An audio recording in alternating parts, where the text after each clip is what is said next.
حضرت ہم نے سنا ہے کہ نماز جنازہ میں آخری صف کے اندر نماز پڑھنا افضل ہے، اور عام نماز کی جو جماعت ہوتی ہے اس میں پہلی صف کے اندر نماز پڑھنا افضل ہے۔ اس کی کیا حقیقت ہے؟ دیکھیے، بخاری شریف کے اندر، مسلم شریف کے اندر، ابو داؤد شریف میں، نسائی شریف میں، سنن ابن ماجہ کے اندر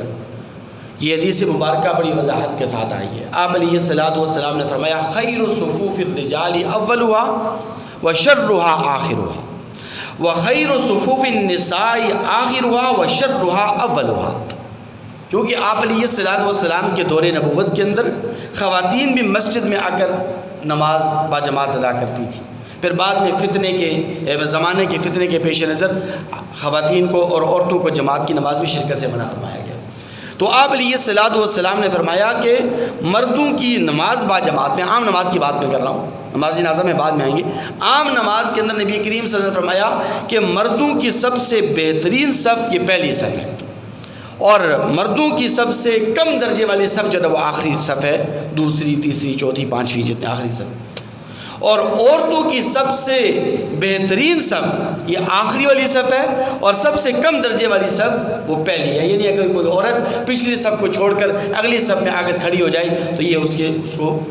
کم درجے والی صف اسے کہا جائے گا، اور کم درجے کی فضیلت اور کم درجے والا اجر و ثواب اسے ملے گا۔ اسی طرح نبی کریم صلی اللہ علیہ وسلم نے فرمایا ان اللہ وملائکتہ یصلون علی الصفوف الاول، کہ بے شک اللہ اور اس کے فرشتے پہلی صف والوں پر رحمت نازل فرماتے ہیں۔ اور ایک تیسری روایت کے اندر الفاظ ہیں کہ ان اللہ وملائکتہ یصلون علی میامن الصفوف،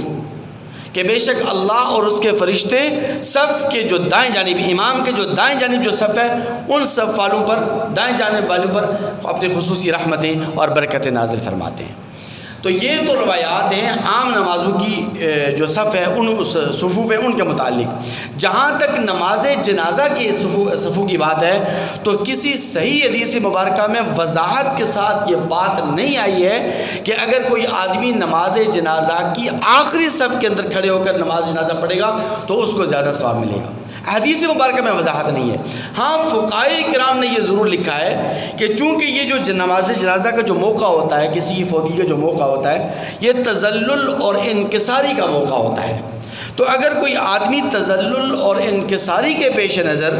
نماز جنازہ کی آخری صف میں، دوسری میں یا تیسری میں کھڑا ہوتا ہے تو اس کو ثواب ضرور ملے گا، اور اس کے لیے افضل یہ ہے کہ وہ پچھلی صف میں کھڑا ہو۔ لیکن صحیح حدیث مبارکہ کے اندر کہیں پر بھی یہ وضاحت نہیں ہے کہ نماز جنازہ کے اندر آخری صف والوں کو زیادہ ثواب ملتا ہے، پہلی صف والوں کو کم ملتا ہے، بلکہ آپ علیہ الصلوۃ والسلام نے تمام صفوں کو برابر قرار دیا ہے۔ فقہاء کرام نے چونکہ موقع تذلل کا ہوتا ہے، انکساری کا ہوتا ہے، فوتگی کا موقع، نماز جنازہ کا موقع، تو تذلل اور انکساری کے پیش نظر اگر کوئی آدمی نماز جنازہ کے اندر پچھلی صف کے اندر کھڑا ہوگا تو اس کو بہرحال فضیلت اور اجر و ثواب ضرور ملے گا۔ اللہ تعالیٰ ہمیں عمل کرنا